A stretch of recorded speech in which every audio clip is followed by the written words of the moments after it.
What's up, guys?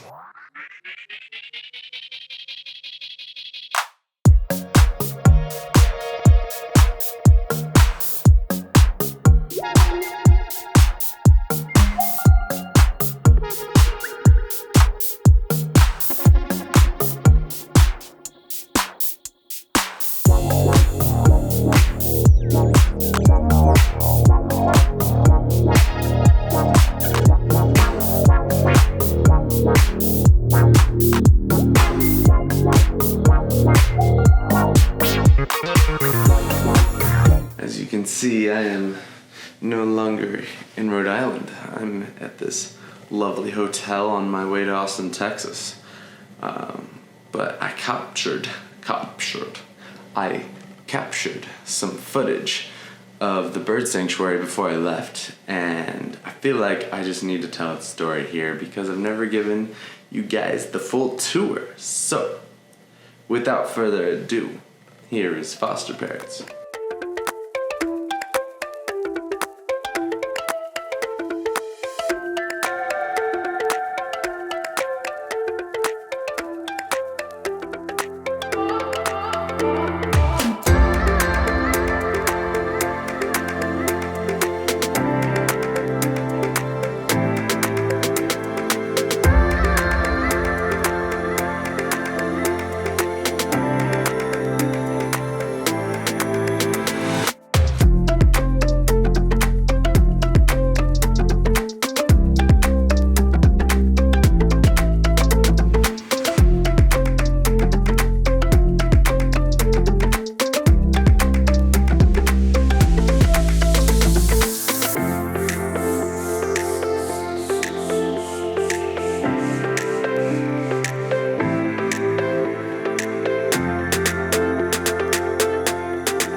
So, it's big, right? It's expansive. There's a lot there. Foster Parrots has over 400 exotic animals in there. There's turtles, tortoises, birds of all kinds, cavies, and all of them are exotic. They're not from here. They're not local animals of Rhode Island. They're from other continents, from other places of the world, and they go there. And without getting too much into this, but the whole reason it's there, the whole purpose of the bird sanctuary is because there is this crisis going on of birds, exotic birds being quote unquote pets, but really they're not domesticated, they're feral animals still, and they are basically flighted animals that are put into very small spaces we call cages. And for some reason, it's been deemed okay to call that a pet. And don't get me wrong, some birds, I've seen some very happy birds. But at Foster Parrots, you get to see all the ones that have really traumatic incidences because people don't understand what it means to take care of a bird in your house, in a cage. My main suggestion is to do all the research you possibly can. Find sanctuaries like this and talk to people who own birds before you ever purchase your own. That's how we prevent this crisis. So this is Ed Hall. Ed Hall is Education Hall, right? So we bring kids and everybody through this area where there's some birds that are more human friendly. They make funny noises, or they've been paired up with a human for most of their life, so they understand human bonding more. We use the Education Hall for seminars, talking about the bird crisis, or bringing kids in and doing activities like drawing and teaching them what it means to have a pet, and especially one that's a bird. And it's just the first introduction that you get. And we also have the keeks and teals, which are the little guys. They're all in one big area, and it's like the first thing you see when you get in. It's just noisy in a good way, and just bustling with all kinds of chatting and chirping. So, and then there's like the kitchen that you walk through. It's like a community room. I don't know where most of my footage went. I recorded a lot of it, but apparently it's gone, so sorry, you don't get to see where I cooked. But I also made this big door and a shower, and I don't get to show you that. And then where I spend most of my time, this is the workshop where I spent most of my volunteering hours. This is like the place where, you know, perches to anything that needed to be constructed in here, toys, all that kind of stuff. It was the place where I got a lot of things done for foster parents. It's and we've thrown out so much stuff from this spot. It used to be way dirtier than what you see now, but it's gone through a lot of metamorphosis through since I've been there. And then you step into South Park. And South Park is where we keep the tortoises now. They were recently relocated to this spot. I think it was a great idea. They are these giant creatures that just move so slowly and peacefully. It's amazing that they are an animal that lives in the wild at all. They are so cool and so docile, and they love to get it on, if you know what I mean. That's about all they do. And you know, eat. So it's yeah, they're just a crazy animal that you don't expect that people have as a pet, but woe and behold, there are people out there who find them, and they're cute when they're babies. They start out like this big, and then they get into this big. So, and they live forever. They literally live longer than you can possibly live. I'm pretty sure, unless they have like a disease or something, they live for a really long time. And South Park also has the sun conure. It is a particular bird that Foster Parrots goes to Guyana and educates the public there, and tries to create a conservation project around preserving this species, because a lot of its habitat is being lost due to deforestation and the pet trade. Because it's such a bright, colorful bird, people want it for that. And it's you know, something that is preventable just because they've made so much headway just educating the public, being able to, you know, share and show where these birds go and how they end up. It's kind of like a mixed spiel of birds in there. You got your Amazons, your cockatoos. I believe there's a macaw in there still, if I'm remembering, like bigger ones. And then all kinds of little birds too. And there's also some birds in there that, you know, they have a little more sensitive needs, and they put them all in the same area just because it's easier to do it that way. This is a place I didn't really spend much time in, but I'd walk through it every day to get to my favorite place, which is Central Park. Central Park is where all the macaws are, for the most part. And you have everything. You have blue-throated macaws, you have hyacinth, you have the green wings, you have scarlet macaws, hybrid macaws, blue and gold macaws, and we also have African greys to Amazons to that other African bird, I can't remember, that's really tiny, that is this. And yeah.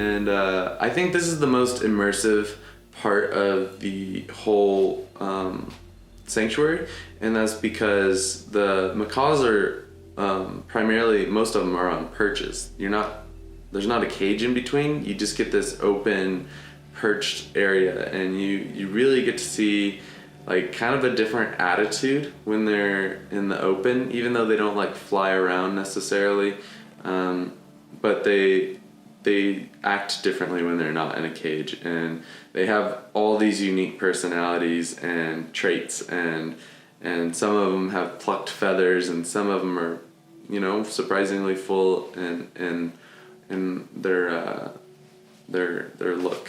Well, I don't know what you call that.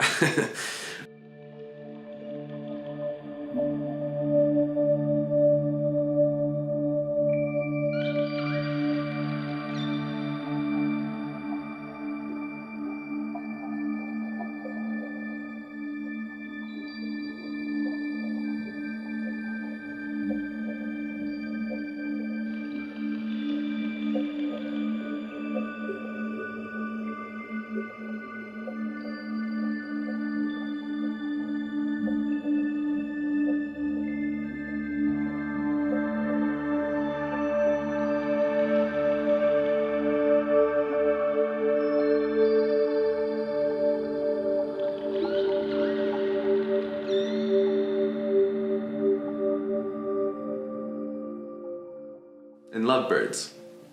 You get the little tiny lovebirds, and they're really cool. They're also extremely vicious to their own kind. When they find a weak one, need I say more? It is weird. But they're wild animals, right? But yeah, it's a really cool place, and I think it's probably the most like dynamic and like impactful place that we have, just because you get to be so close to them. Not that we let you touch them or anything, but that's yeah. And then you go to the kitchen. Kitchen's where we prepare the food. There's a lot of birds that also love more human connection, because they've just been human bonded more than they have been animal bonded through their life. And that's a reason we keep them in there, is just because there's always someone in there chopping food, getting new food, cleaning bowls in the next room. It's all, that's like the hub of where we do things to keep it clean and keep the sanctuary moving the way it does. And then North Park is cockatoo land. It also holds the cavies and the Chinese pheasants and Rex. He's just a cool little bird. But yeah, his species. I'm not a bird expert, so apologize when I say that kind of bird or whatever. There's so many birds. There's over 400, and there's so many species, and we don't even have near half of them. So it's a big. North Park though is huge. It's like it's special needs for cockatoos mainly, and also birds get this thing that's like called, I forget what it's called, but it's basically herpes for birds, and it can't transfer to humans, don't worry, but you can transfer it to other birds with your clothing and stuff. So we don't let people go in there. Those birds are sanctioned off in what we call quarantine. I never went in there. They asked me to, and I said no, because I was too afraid to give another bird herpes because of me. That's such a weird statement out loud, but I'm just gonna let that roll. I think my first experience in foster parrots when I was just volunteering was actually in North Park, and we went through the area with all the small birds out to their open aviary, and it was really cool because you're walking into an exotic sanctuary for one, so you're just like, wow. But on top of that, you're immediately going into a cage, and I don't think they do this for most people, but they did for me for some reason. And I was repairing stuff in the cages and stuff, and there was like just like all the birds just like flying over your head and exiting out the door to the outdoor aviary was like a really magical moment. I haven't forgot that at all. it's like still very, like, I can remember it very well. Yeah. Things about cockatoos. They're loud, they're extremely emotional, they're highly intelligent, super vibrant with that, umbrella that comes up, and man, they can sense your fear. I didn't go in them because they could tell I just didn't vibe with them, and they know that, and then you start to like get a weird feeling, and that feeling turns into fear, and then the bird senses all of that and is like, get the frick out of my cage, and they will fight you, and their beaks are nasty. All these beaks are nasty, let me tell you, they're nasty. They pack a punch. And then you have the outdoor area where there's chickens and a peacock and ducks running around and a goose, and like, there used to be a lot more, and then you have all the little tiny homes on the property, which is really cool. I mean, it's like temporary living for people, and it's just a really cool place to experience life and a way to give back to the world, and to be of service in some way. It's really cool. These kinds of places really need help, so if there is a sanctuary near you, or some kind of shelter, like, reach out, volunteer, use whatever you are good at, whether that's, graphic design or building things, feeding, chopping food, walking dogs, or, giving attention to these animals. Like, there's a lot to do in these kinds of places, and if you guys feel in your heart and have time at any point in your life to be a part of something like this, I highly suggest it. I definitely don't feel like this is the last one for me by any means either, and I definitely want to go back. I got to call that place home. That's special for me, and I really want to go back at some point. And the Parrots. What else can I say? Even if it's a good pet owner, let me just end with this, is that even if it's a good pet owner, not everyone can take care of a bird for 90 plus years. That bird will be, like, you would have to be a toddler when you get your fledgling, and you would grow up with this bird for your entire life to properly take care of it, and it still might outlive you. And that leads the bird to be switched off and given away and transferred from home to home to home. And there's only so much room that sanctuaries can provide. So if you've ever thought about getting a bird, if you've ever, adopt, don't buy like a brand new bird from a breeder.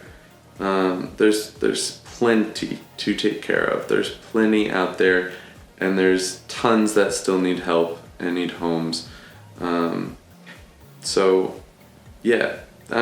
That's a really sad note to end on, but it's something that needs to be addressed. And I say the positive note in it is it's literally the education of. It's literally just bringing awareness to, and this whole thing goes away so much faster. That's a positive note. Look at me. Wow. I'm being so positive. Anyways, that's the sanctuary. That's where I live. That's where I've been. And I hope you guys enjoy it. If you live in Rhode Island, take a tour. It's even cooler in person. And meow, meow, meow, meow, meow. See you later.